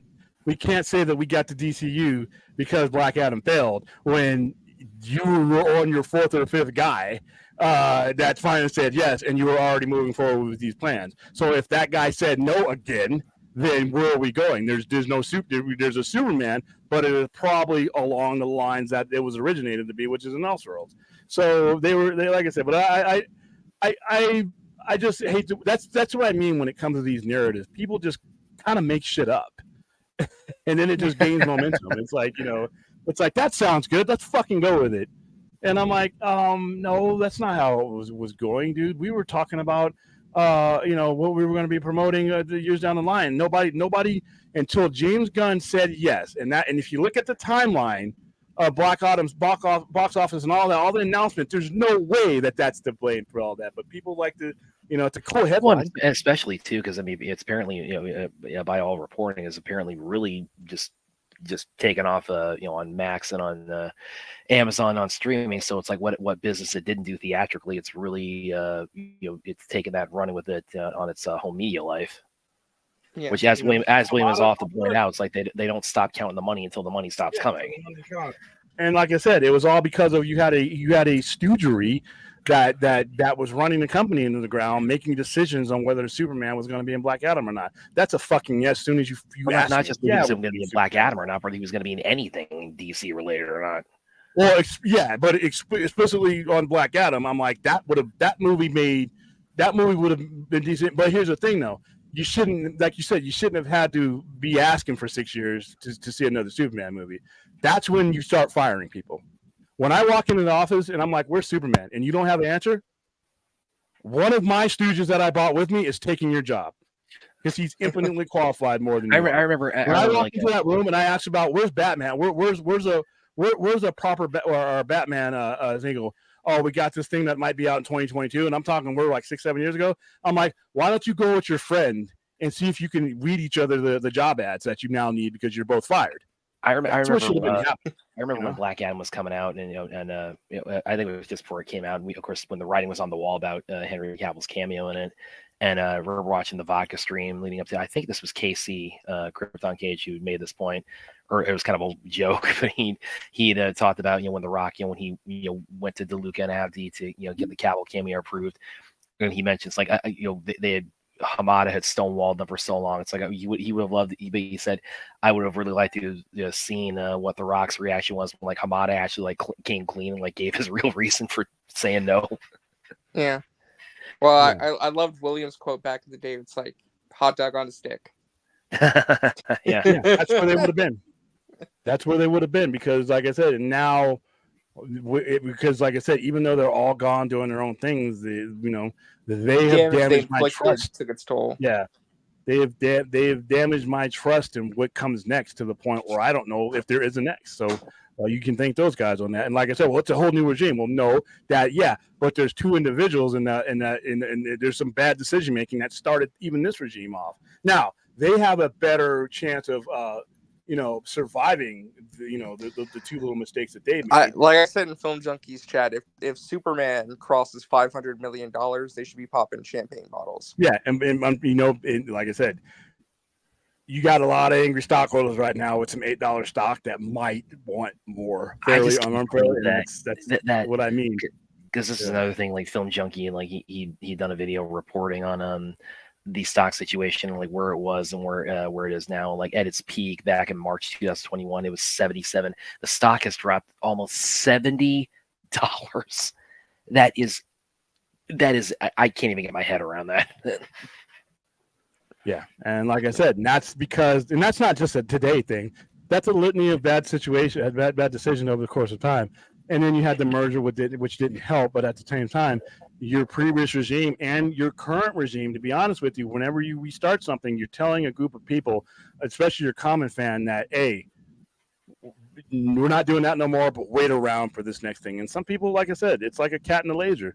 The next laser is where they're going, and now you have these IPs that, that they should be worth a lot more. but they're not. And now you have to rebuild it. And guess what? Not everybody's going to have the patience or give you the time of day. Just because you're making a new Superman movie doesn't mean everybody's going to care about it. Well, yeah, and You know? this is what I've said. I even said that in Flinder. Like, the goal of the Superman movie should be to begin the process of healing the self-inflicted wounds and begins the process of getting the average Joe to invest in DC again. It's not Yeah. gonna it's not gonna start with Superman, but it has to be the first step forward to accomplishing that long-term goal. And by the way, this thought has also occurred to me because, of course, I mean, technically, the first thing we're going to get out of this new that James Gunn's universe is Creature Commandos. Do you think there's going to be any? But do you think there's going to be any illusion or Easter egg or any connective tissue between that and his Superman? Like I'll let anything, you tell me anything because like I direct, anything like straight up like Superman like fought Brainiac here and then they tied into something. I don't think, maybe I still think there's a chance that gets delayed to 2025 and they have it come out after Superman. I could see that. Yeah, I could see that. Doesn't to see if it's a little more time. I would like to see. I would like to see some image other than just that one group shot that keeps getting circulated for like 2 years now. Or well, they have the T-shirt image now that all the cast and crew for the DC studio stuff get. So I don't know. You guys have fun with that. That sounds like that. I don't even know if I'll Blue Beetle that. I have no. There's no use. Yeah. Well, real quick, I wanted to ask you too, William. Are you going to be promoting either Ghostbusters or Godzilla Kong? Godzilla currently no. Ghostbusters, yeah, we're giving away tickets tomorrow for Ghostbusters. They didn't give us any stuff to give away. They just gave us seats. Really? I'm surprised. Didn't you guys promote the first Godzilla Kong? Mm-hmm. Yeah, I'm kind of surprised they're not having you guys. They decided not to do a screening here. We just got this news a couple days ago. They decided not to do a screening in Vegas. It's like, is that a bad sign? No, because the company's promotional budget got slashed because one. And of course that also goes back to this latest pending merger, which is the God's. I mean, it's coming out like right because they can officially start. The reporting is they can officially start putting the company up for another merger in April, and the movie the next Godzilla and Kong comes out March 29th. So. And the problem was Dune. Dune pushed the marketing budget to the point where that was money well spent. Well, that was money well spent, though. But they had you only have you have two legendary pictures, and it was Legendary. Legendary is the one that was doing the promotion along with Warner Brothers, and because the shift happened, other things got moved around. So we got Dune. We got a screening for Dune. We got all the stuff for Dune. I got posters for. I got all I got for Dune, but Dune for them, at the time, Dune was going to be the harder sell than Godzilla vs. Kong, because of the two brand names that were involved. So they had. Do you know what other movies you're promoting in the next couple months? No, they haven't given us a list. We usually, like I said, because of the compressed schedule, everything's the schedules got messed up. So how far in advance do you usually find out where you're going to be promoting something? Sometimes a month or two. Okay. Sometimes it's a no-brainer. Like I knew I was going to be promoting Dune. I just didn't know when. But Godzilla vs. Kong, once Dune moved from November to basically the same month as Godzilla vs. Kong, I knew there was a good chance that we weren't going to get a screening out here because of the resources were going to go to Dune, because Dune's the Oscar-worthy movie with a much more complex IP that needs marketing. Where Godzilla vs. Kong, there you go. You have the two biggest brand names and those giant monster movies. Yeah, and plus Dune's box office.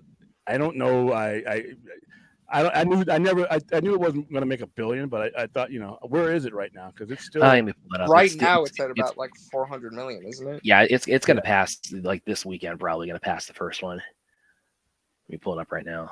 I think internally they're expecting 500 million as a break even. Yeah, right now it's at 388.6. So it's kind of slowed down because, like I said, not everybody's appreciating this brilliant movie. But, it made like another 30+ million second weekend. I think it's going to make about the same. I want to see where it ends up on Sunday. Where does because we're in week 2, 3? We're in week 3. So yeah, we're in week 3, but like pretty much this is its last week domestically. Well, actually, no, this is its last week period before we get big movies like Ghostbusters. Then the next week Godzilla, and then after that, I think it's a bit of a lull again. So as great as Dune is, it's probably going to break even. Just break even. Wow. Yeah, they'll make their money, their actual profit. Well, yeah, they're going to, like I said, they'll get their physical media and everything else. But But Godzilla versus Kong will probably make more than this. Well, right now, I think I saw an article from Deadline. They're saying right now Godzilla X Kong is projected to open anywhere from 45 to 55 million opening. Yeah, that sounds about right. Yeah, just 45 to 55 million. It should beat that. It should exceed that. I mean, it looks like a fun movie. But it's hard to tell. It's got Kong all of it somehow got the Infinity Gauntlet, and so nah, you got to see what that. I saw the scene where he needs that gauntlet for what happened to his hand. So yeah, he actually needs that, or else he wouldn't be able to use that hand. All right, that's where we're going to wrap it up. Go ahead. Well, I was just about to actually mention before we did wrap it up real quick, because there is some more talk about a potential, potentially IATSE, going on their strike. And I know William doesn't like hearing them. Yeah, I know, but like I said, I don't think we're close to it yet. So it's just like it's basically giving ourselves heartburn about something we haven't eaten yet. But somebody in the comments mentioned that. I forgot who it was. So I just thought I'd put. Yeah, I highlighted it for about 2 seconds. They are, they're at their latest round of negotiations, so that is just something to pay attention to, because of course we had not one but two strikes last year that of course had a very it had an impact in terms of the release schedule and the production and the schedule and the overall industry that of course are still being felt right now. And of course IATSE, that for those of you who may not know, that's the union that represents crew members. So if they go on strike, they shut down, then nothing's doing any. I mean, you can't write, you can't. Nobody can scab for that, because that's literally a safety hazard. Yeah, you can get people killed and sued and all kinds of shit. You don't want to fuck around. Writers, okay, it sucks. Directors, it sucks. Actors, it sucks. But when it comes to the people who actually keep you alive on the set and get rigs and shit like that, I know a lot of those people because they do it here in Vegas. Yeah, you don't want to fuck around. No respectable actors and the director is going to allow their people to go on set without those guys there. So yeah. All right. So we got mergers. We got maybe not another strike. So just things to pay attention to with as stuff continues to unfold here. And of course, we will keep you guys as up to date as we can on it. We'll give our our educated guesses and everything, breaking down how that can impact or alter directions of things, and in one way or another. But yeah, that's those are other than just what's slated or what's scheduled for this year as far as release or as far as getting underway. It's like those are just other factors, maybe just that can specifically when it comes to Warner Bros. In DC. It's why William and I take the position. It's like we're just kind of a little bit of wait and see mode. Although maybe the studio, as RJ has pointed out, with everything they've announced, that they're just hitting the rubber on the road with all these things, like actually getting them actively going. Maybe that also plays into it a bit too. So, but yeah, it's just putting that out there, just something to as we do our commentary on all this, just something to kind of bear in mind and all that. All right. Later on, the schedule's been flipped because my laptop, after 4 years, finally decided it didn't want to wake up today. So I do not have a laptop to run streams from the store. I will be running our overnighter here, as I said at the beginning of the stream, tomorrow night from here where you see me sitting. There will not be our usual AFSP one tomorrow, nor will we do Scary Movie 4 tomorrow. We will be that's so horrible. Oh, yeah, man, people I'm sure are crying themselves to sleep over that. We will be doing both of those on Monday evening. So there you go. So the next time you see me will be later on this evening to do our overnighter. And thank you guys for being here. RJ, where can they find you? Find me over at Resident Justice and all that good stuff. Yeah. Bradley? You guys can find me on Twitter and Vera. You can find me as someone on Facebook. Of course, you can check out all my writing and commentary and journalism and all these topics we've discussed tonight. Then, of course, I plug on here all the time. And, of course, find me here on the Sci-Fi Center this weekend. Fortunately, I have a bit of a reprieve from Scary Movie, so you may see that elevate my mood slightly. You may see that elevate my mood slightly on the Sci-Fi Center overnighter on Saturday night. All right, guys, and remember, even though we're not doing the fundraiser tomorrow, remember what the cause is. This is one of the major resources and one of the most convenient and easily accessible resources that money pays for. But donations go to 988 Suicide and Crisis Lifeline, 24/7 call, text, chat. Even if you are feeling great and you don't think you need it, put it out there. Put it out there in the wind. Somebody who's watching, somebody near you, maybe going through something that you can't see, and this might be the difference between them making it to the next day. So, on that note, I will see you guys later on this evening for the Saturday Overnight Live show. Bye. Later, guys.